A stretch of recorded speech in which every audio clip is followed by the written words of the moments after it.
الحمد للہ وحدہ والصلاة والسلام من لا نبی بعد اما بعد فاعوذ باللہ من الشیطان الرجیم بسم اللہ الرحمن الرحیم۔ میرے عزیز طلباء و طالبات، میں آپ کا انسٹرکٹر ڈاکٹر محمد حسنین ایک مرتبہ پھر آپ کی خدمت میں حاضر ہوں۔ آج ہم اپنی منتخب 20 احادیث کا مطالعہ کریں گے جو ہمارے کورس الحدیث ISLA 1117 میں ہیں۔ 20 منتخب احادیث۔ ظاہر بات ہے احادیث رسول صلی اللہ علیہ وسلم کے قول، فعل اور احوال کو کہا جاتا ہے۔ حدیث کا تعارف یقینی طور پر ایک قدیم علم ہے۔ رسول اللہ صلی اللہ علیہ وسلم نے جب قرآن کریم کا نزول ہوا تو یقینی طور پر رسول اللہ صلی اللہ علیہ وسلم نے ابتدائی ایام کے اندر صحابہ کرام رضوان اللہ تعالی علیہم اجمعین کو اس بات سے روکا کہ وہ مجھ سے قرآن کریم کے علاوہ کچھ اور چیز نہ لکھیں، کیونکہ قرآن کریم کا نزول ہو رہا تھا اور اس وقت صحابہ کرام رضوان اللہ تعالی اجمعین کا حافظہ بہت مضبوط تھا اور عربوں کے اندر یہ رواج تھا، وہ لکھنے کو سخن مانتے تھے، کمزوری تصور کرتے تھے، حافظے پر اتنا تھا۔ دیوان الخماسہ اور عرب کے جو بڑے بڑے شعراء ہیں 100 اشعار ایک وقت میں کہہ دیتے تھے۔ بہرحال حدیث کا تعارف نبی پاک صلی اللہ علیہ وسلم کے قول، فعل اور تقریر، جس کے لیے آج جدید شریعت اسلامیہ میں احوال کا لفظ بھی علم الحدیث کے اندر استعمال کیا گیا ہے۔ قول صلی اللہ علیہ وسلم، جو بات آپ نے کہی ہو، فعل جو کام آپ نے کر دکھایا ہو، اور سند جس کو احوال کہا جاتا ہے، تقریر جس کو احوال کہا جاتا ہے، آپ صلی اللہ علیہ وسلم کے سامنے کوئی عمل کیا گیا ہو اور آپ اس پر خاموش رہیں۔ یہاں پر ایک ایڈیشن کرنے کی ضرورت ہے کہ جو عمل آپ کے سامنے کیا گیا ہو اس عمل کے بارے میں آپ کو علم بھی ہو، اس کو تقریر کہا جاتا ہے۔ آپ صلی اللہ علیہ وسلم کا سکوت، آپ صلی اللہ علیہ وسلم کی خاموشی اس بات پر سند ہیں کہ وہ کام دین اسلام اور شریعت اسلامیہ کا حصہ ہے۔ اس کو حدیث کہا جاتا ہے۔ حدیث کے بنیادی طور پر 2 حصے ہیں، جس کو سند حدیث کہا جاتا ہے اور دوسرے کو متن حدیث کہا جاتا ہے۔ ان عثمان بن عفان ان النبی صلی اللہ تعالی وسلم، اس کو سند کہتے ہیں جس سلسلے سے حدیث ہم تک پہنچی ہیں، اور متن اور رسول اللہ صلی اللہ علیہ وسلم کی بات کو کہا جاتا ہے، آپ صلی اللہ علیہ وسلم کے قول کو کہا جاتا ہے۔ خیرکم من تعلم القرآن وعلمہ، یہ حصہ متن حدیث کہلاتا ہے۔ آپ صلی اللہ علیہ وسلم کی بات کو متن کہا جاتا ہے اور انگلش میں اس کو ٹیکسٹ آف حدیث کہا جاتا ہے۔ تم میں سے بہترین وہ شخص ہے جو قرآن کریم سیکھتا ہے اور سکھاتا ہے۔ تو حدیث کا بنیادی طور پر 3 قسم اس حدیث کے تعارف کے اندر، جب ہم حدیث کی اقسام پر بات کریں گے تو حدیث کی قسمیں بھی 3 بنے گی: حدیث قولی، حدیث فعلی اور حدیث تقریری یا احوال الحدیث۔ قولی حدیث جس میں رسول صلی اللہ علیہ وسلم نے کہا ہو، فعلی حدیث جس میں آپ صلی اللہ علیہ وسلم نے کر دکھایا ہو، اور تقریری حدیث جس میں آپ صلی اللہ علیہ وسلم خاموش رہے ہوں، اور جو عمل آپ کے سامنے کیا گیا ہے اس عمل کے بارے میں آپ کو علم بھی ہو اور علم ہونے کے بعد اس پر خاموش رہنا، اس کو حدیث تقریری کہا جاتا ہے۔ اور آپ کو اس بات کے بارے میں ہم نے پچھلے لیکچروں میں بھی یہ بات کی کہ حدیث کی تدوین کا علم بنیادی طور پر 1 صدی ہجری میں انفرادی طور پر شروع ہو گیا تھا۔ پھر جب حضرت عمر بن عبدالعزیز رضی اللہ تعالیٰ عنہ، جن کو عمر ثانی بھی کہا جاتا ہے اور خلافت راشدہ کے اندر ان کے دور کو شمار کیا جاتا ہے، اور جن پر علامہ ابن جوزف نے عمرین کے نام پر کتاب لکھی ہے، انہوں نے اپنے دور میں باقاعدہ طور پر 2 صدی ہجری کے اندر اس علم کی تدوین کے بارے میں لوگوں کو متوجہ کیا، اور اس علم کی تدوین پر زور اس لیے دیا کہ صحابہ کرام رضوان اللہ تعالی اجمعین اس دنیا سے جاتے جا رہے تھے۔ اس بات کا خوف تھا کہ ان کے جانے کے ساتھ کہیں یہ علم نہ چلا جائے، کیونکہ یہ علم جس کو علم الحدیث کہا جاتا ہے، یہ علم صحابہ کرام رضوان اللہ تعالی اجمعین کے سینوں میں محفوظ تھا، جس طرح میں نے آپ سے عرض کیا کتابت حدیث سے منع کرنے کی وجہ سے۔ تو اب 2 صدی ہجری میں، 3 صدی ہجری میں باقاعدہ طور پر اس علم کی تدوین کے لیے باقاعدہ اصول و ضوابط بنائے گئے، جس کو علم اسم الرجال کہا جاتا ہے، جرح و تعدیل کا علم کہا جاتا ہے، اس علم کے اندر احادیث کی چھان بین کی، اس کی سند کے حوالے سے، اس کے متن کے حوالے سے، اس کے راویوں کے بارے میں اور راویوں کی سیکھا اور اوثق ہونے کے حوالے سے، جس طرح ہم نے پیچھے اصطلاحات حدیث کے اندر ان باتوں کو ڈسکس کیا ہیں ڈیٹیل کے ساتھ۔ اگلی بات جو حدیث ہے جس میں حضرت عثمان بن عفان اس کے راوی ہیں، ان عثمان بن عفان ان نبی صلی اللہ تعالی وسلم قال خیرکم من تعلم القرآن وعلمہ۔ حضرت عثمان بن عفان رضی اللہ تعالیٰ عنہ سے روایت ہیں کہ نبی کریم صلی اللہ علیہ وسلم نے فرمایا کہ تم میں سے بہترین وہ ہیں جو قرآن کریم سیکھتا ہو سکھاتا ہے۔ اس کو امام بخاری نے اپنی حدیث بخاری میں بھی نقل کیا ہے اور امام مسلم نے بھی روایت کیا ہے۔ عزیز طلبہ و طالبات، دین اسلام ایک مکمل، جامع اور اکمل دین کا نام ہے۔ آپ اس کی ہماگیریت کا اندازہ اس بات سے لگا سکتے ہیں کہ یہ ہماری زندگی کے تمام شعبہ جات پر حاوی ہے، ہماری زندگی کے تمام شعبہ جات کے بارے میں گفتگو کرتا ہے۔ لیکن رسول اللہ صلی اللہ تعالیٰ علیہ وآلہ وسلم نے ہمیں عملی زندگی گزارنے کے متعلق جو ہدایات دی ہیں، وہ ہدایات دو طرح کی ہیں۔ ایک ہدایات تو حقوق اللہ کے متعلق ہے، جن میں عبادات آ جاتی ہیں، نماز کیسے ادا کرنی ہے، روزہ کیسے رکھنا ہے، حج زکوٰۃ کے معاملات کیا ہیں، ان چیزوں کو حقوق اللہ کہا جاتا ہے۔ دوسرا بڑا حصہ جس کے متعلق جناب رسول اکرم صلی اللہ تعالی وسلم نے ہماری رہنمائی کی ہے، وہ حقوق العباد کے متعلق ہے۔ ہماری معاشرت کیسی ہونی چاہیے، ہمارے معمولات زندگی کیسے ہونے چاہیے، ہمارا ہمسایوں سے سلوک کیسا ہونا چاہیے، ہمارے انفرادی اور اجتماعی کردار کس سطح پر ہونے چاہیے، ان تمام چیزوں کا تعلق حقوق العباد سے ہے۔ اس حدیث کے اندر جناب صلی اللہ علیہ وسلم نے قرآن کریم کی اہمیت کو،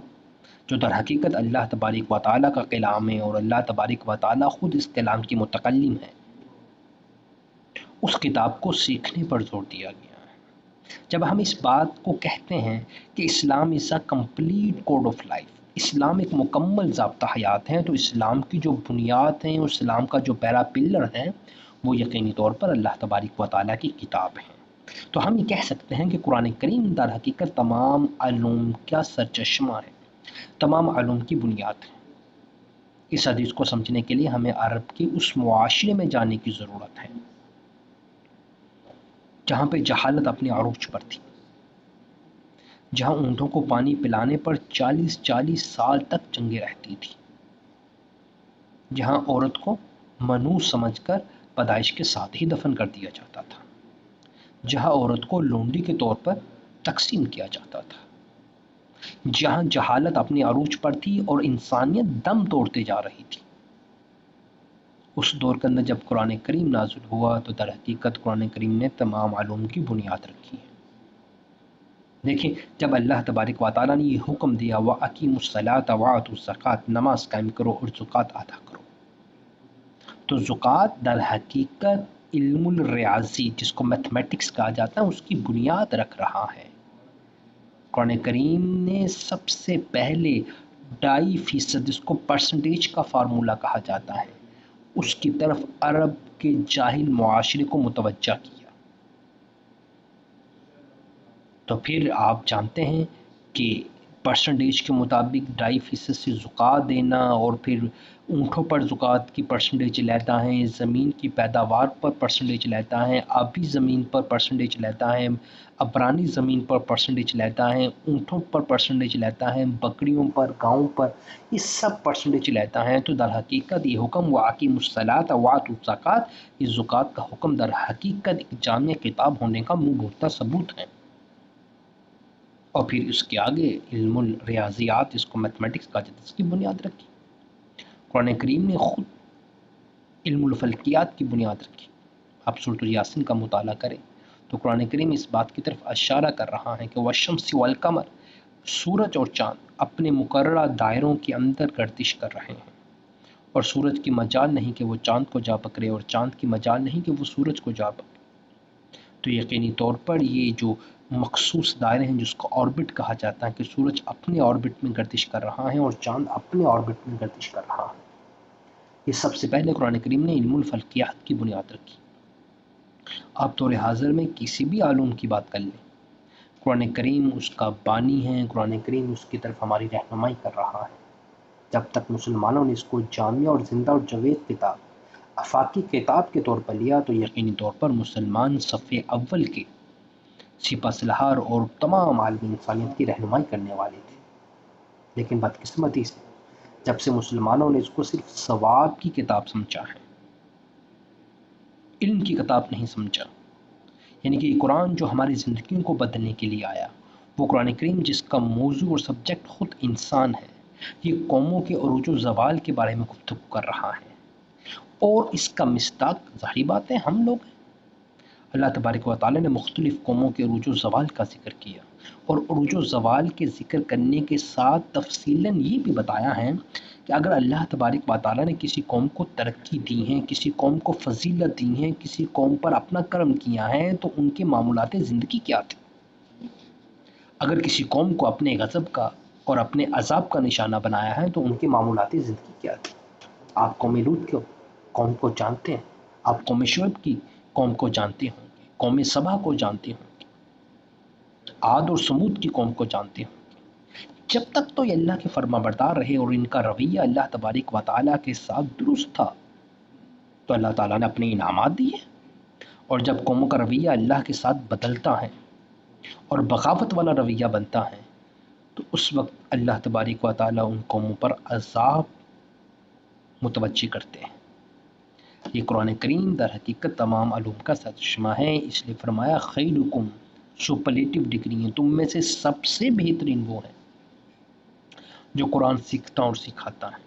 در حقیقت تم میں سے سب سے بہترین وہ ہیں جو قرآن کریم کے علوم و فنون سیکھتا ہے۔ تفہیم الکتاب قرآن کریم کا ایک بہت بڑا موضوع ہے، قرآن کریم کو سمجھنا، یعنی کہ ہم اس بات اور اس سطح پر پہنچیں کہ قرآن کریم ہم سے کس طرح زندگی گزارنے کا مطالبہ کر رہا ہے۔ اس کو تفہیم القرآن کہا جاتا ہے، یعنی کہ اللہ تعالیٰ کے احکامات کے بارے میں، اللہ تبارک و تعالیٰ کی تعلیمات کے بارے میں، یعنی کہ قرآن کریم اگر کسی کو گفتگو کا مرکزی پوائنٹ بنا رہا ہے تو وہ تو انسان ہی ہے۔ اس لیے یہ ایک زندہ جوید کتاب ہے، یہ ایک آفاقی کتاب ہے، یہ قوموں کے عروج و زوال کے بارے میں گفتگو کر رہی ہیں، یہ ہمیں غور و فکر کی دعوت دے رہی ہیں، ہمیں دعوت دے رہی ہیں کہ ہم اپنی زندگیوں کو قرآن کریم کے مطابق بنائیں۔ اگلی حدیث نمبر 2 حضرت مالک بن انس بن مالک رضی اللہ تعالیٰ سے روایت ہے، قال رسول اللہ صلی اللہ علیہ وسلم ترکت فیکم امرین، میں تمہارے درمیان 2 چیزیں چھوڑے جا رہا ہوں، اگر تم ان کو پکڑے رکھو گے تو لن تضلوا، تم ہرگز گمراہ نہ ہوگے۔ نمبر 1 کتاب اللہ و سنت الرسول، اگر تم ان دونوں چیزوں کو مضبوطی سے تھامے رہو گے تو گمراہ نہ ہوگے۔ وہ اللہ کی کتاب ہے اور رسول صلی اللہ علیہ وسلم کی سنت ہے، سنت سے مراد آپ کا طریقہ ہے۔ خطبہ حجۃ الوداع کے اندر بھی رسول صلی اللہ علیہ وسلم نے یہی فرمایا تھا کہ لوگوں کیا میں نے اللہ کا پیغام تم تک پہنچا دیا؟ لوگوں نے کہا آپ نے پہنچانے کا حق ادا کیا۔ پھر آپ نے فرمایا کہ جو لوگ یہاں پہ موجود ہیں میری بات ان لوگوں تک پہنچا دے جو یہاں پہ موجود نہیں ہیں۔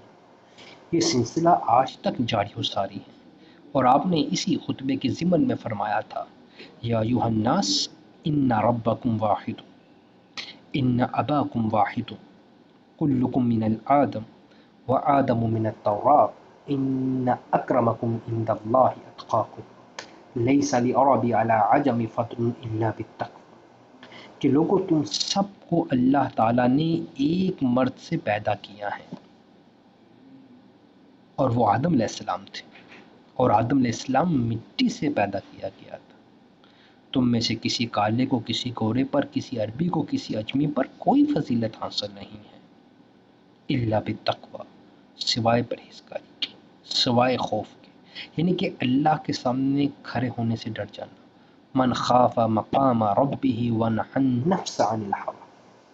یعنی کہ جو شخص اللہ کے سامنے کھڑے ہونے سے ڈر گیا، اللہ کی مخالفت کرنے پر، گناہ کی زندگی گزارنے پر، تو اس کے لیے 2 جنتیں۔ تو یہاں رسول صلی اللہ علیہ وسلم نے فرمایا ترکت فیکم امرین، میں تمہارے درمیان دو چیزیں چھوڑے جا رہا ہوں. نمبر 1 قرآن کریم ہے، قرآن کریم کی عظمت، قرآن کریم کا علوم و فنون، قرآن کریم کی برکت، قرآن کریم کی چاشنی، قرآن کریم کے علوم کا انسان کے اندر داخل ہونا اور انسان کی زندگی کو بدل دینا. کئی صدیاں گزر چکی ہیں، قرآن کریم کے علوم و فنون اور قرآن کریم کی وہ تمام چیزیں آج بھی من اور عن اسی طرح ہیں. ظاہر بات ہے کہ الہامی کتاب ہے، اور اس الہامی کتاب کے اندر جو اللہ تبارک و تعالیٰ نے ہدایات دی ہیں تو وہ بھی یقینی طور پر الہامی ہے. اللہ تبارک و تعالیٰ نے حکم دیا ہے وَاعْتَصِمُوا بِحَبْلِ اللَّهِ جَمِيعًا وَلَا تَفَرَّقُوا، اللہ کی رسی کو مضبوطی سے تھام لو اور آپس میں تفرقے میں نہ پڑنا. یہاں اللہ کی رسی سے مراد اللہ کے دین کو مضبوطی سے تھام لو اور تفرقے میں نہ پڑنا، گروہوں میں تقسیم نہ ہونا. جس طرح روایت حدیث میں آتا ہے رسول صلی اللہ علیہ وسلم نے اس بارے میں پیشن گوئی فرمائی تھی کہ پہلی قومیں 72 فرقوں میں تقسیم ہوگی تھی اور میری قوم 73 فرقوں میں تقسیم ہو جائے گی، ایک فرقے کے علاوہ تمام فرقے گمراہ ہو گئے. پوچھا گیا کہ وہ فرقہ کون سا ہوگا؟ فرمایا جو کتاب اللہ و سنت الرسول اللہ پہ عمل کرے گا، جو اللہ کی کتاب کو مضبوطی سے تھامے رکھے گا. اللہ کی کتاب کو مضبوطی سے تھامنے سے مراد یہ ہے کہ اللہ کے احکامات کو اپنی زندگی میں حصہ دے گا. اپنی زندگی کے مختلف معاملات میں جب اس کو کسی رہنمائی کی ضرورت پڑے گی تو وہ قرآن کریم کی طرف متوجہ ہوگا. زندگی کے اندر اگر اسے کسی مشکلات کا سامنا کرنا پڑ رہا ہے تو ان مشکلات اور مصائب سے حل تلاش کرنے کے لیے وہ قرآن کریم سے مدد چاہے گا. وہ قرآن کریم کی تعلیمات کو اور قرآن کریم کو اپنی زندگی میں دخل دے گا. وسنت الرسول اللہ، اور رسول صلی اللہ علیہ وسلم کے طریقے کے مطابق زندگی بسر کرے گا. آپ صلی اللہ تعالی وسلم کی سیرت کو، آپ صلی اللہ تعالی وسلم کے اخلاق کو اور آپ صلی اللہ علیہ وسلم کی زندگی کو، ازواج مطہرات کی زندگی کو اور آپ کی دیے ہوئے فرمودات کو اپنی زندگی میں شامل کرے گا اور اپنی زندگی کو رسول صلی اللہ علیہ وسلم کی پیروی میں گزارے گا. اور جب رسول صلی اللہ علیہ وسلم کا کوئی حکم اس کے سامنے آئے گا تو وہ اس حکم کو، اس بات کو فائنل ڈیسیژن کے طور پر اپنی زندگی میں شامل کرے گا. قرآن کریم نے انہی لوگوں کی طرف توجہ فرماتے ہوئے کہا کہ واللہ لا یؤمن، قسم ہے تم میں سے اس وقت تک کوئی مومن نہیں ہو سکتا. حضرت انس اس روایت کرتے ہیں کہ رسول صلی اللہ علیہ وسلم نے فرمایا لا یؤمن احدکم حتی اکون احب الیہ من والدہ وولدہ والناس اجمعین، کہ تم میں سے اس تک کوئی ایمان کا دعوے دار نہیں ہو سکتا جب تک وہ اپنے والدین اور اپنی اولاد سے زیادہ اللہ کے رسول کو محبوب نہ جانے. اور جب رسول اللہ حضرت عمر نے ایک منافق کو قتل کیا تو قرآن کریم کی آیات نازل ہوئی کہ قسم ہے تمہارے رب کی، وہ مومن نہیں تھے جب تک کہ وہ اپنی زندگیوں میں آپ کے فیصلے کو آخری فیصلہ نہ سمجھیں. فلا وربک لا یؤمن حتی یحکموک فیما شجر بینکم، اگر وہ اپنی زندگیوں کو، آپ کے فیصلے کو اپنی زندگیوں میں نافذ کرتے اور آپ کی زندگیوں کو حقیقی حکم مانتے، آپ کی زندگی، آپ کے فیصلے کو، حقیقت میں مومن کی تو پہچان ہی یہی ہے کہ وہ آپ کی لائے ہوئے تعلیمات پر عمل کرے، اپنی پسند ناپسند کو دین پر غلبہ نہ دے. قربانی کا مطلب ہی یہی ہے، اسلام کا مطلب ہی یہی ہے کہ ہم اپنی چاہت کو اسلام کے تابع کریں، نہ کہ اسلام کو اپنی چاہت کے تابع کریں. عقل کو اسلام کے تابع کریں، نہ کہ اسلام کو اپنی عقل کے تابع کریں. اللہ تبارک و تعالیٰ کے رسول صلی اللہ علیہ وسلم نے اس حدیث میں یہی فرمایا ہے کہ میں تمہارے درمیان دو چیزیں چھوڑے جا رہا ہوں، اس کو مضبوطی سے پکڑے رکھو، تم گمراہ نہ ہوگے. نمبر 1 کتاب اللہ،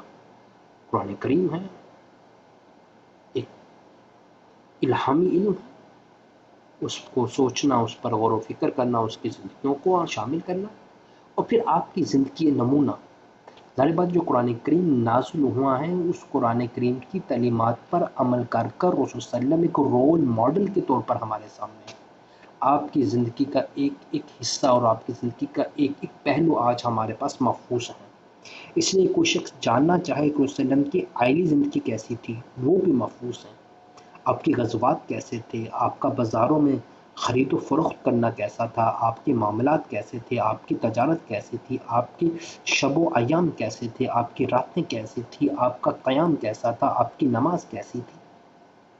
آپ کا اپنوں اور غیروں سے رویہ کیسا تھا، آپ کے ہمسایوں کے ساتھ تعلقات کیا تھے، ایک ایک چیز محدثین نے محفوظ کی.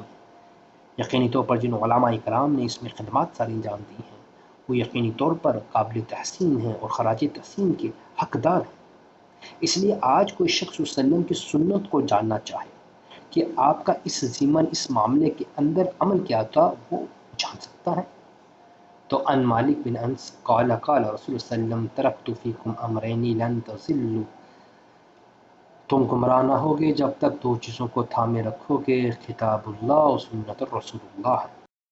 علاوہ طالبات، ان دو حدیثوں سے یقینی طور پر ہمیں بہت سے فائدہ حاصل ہوا ہوگا. اللہ رب العزت دعا ہے کہ ان احادیثوں کو ہماری زندگیوں کا حصہ بنا دیں. معلومات کے لیے اور مزید کسی کوشچن کے لیے میں آپ کا انسٹرکٹر ڈاکٹر محمد حسنین ہر وقت آپ کی خدمت میں حاضر ہوں. اللہ رب العزت سے دعا ہے کہ اللہ تبارک و تعالی وطن عزیز کے جو موجودہ حالات ہیں اس ملحق بیماری سے ہم سب کو محفوظ رکھے، میرے وطن عزیز کو محفوظ رکھے، تمام عالم اسلام کو محفوظ رکھے اور تمام عالم انسانیت کو بھی محفوظ رکھے. اللہ تعالی ہم سب کا حامی و ناصر ہو. السلام علیکم ورحمۃ اللہ.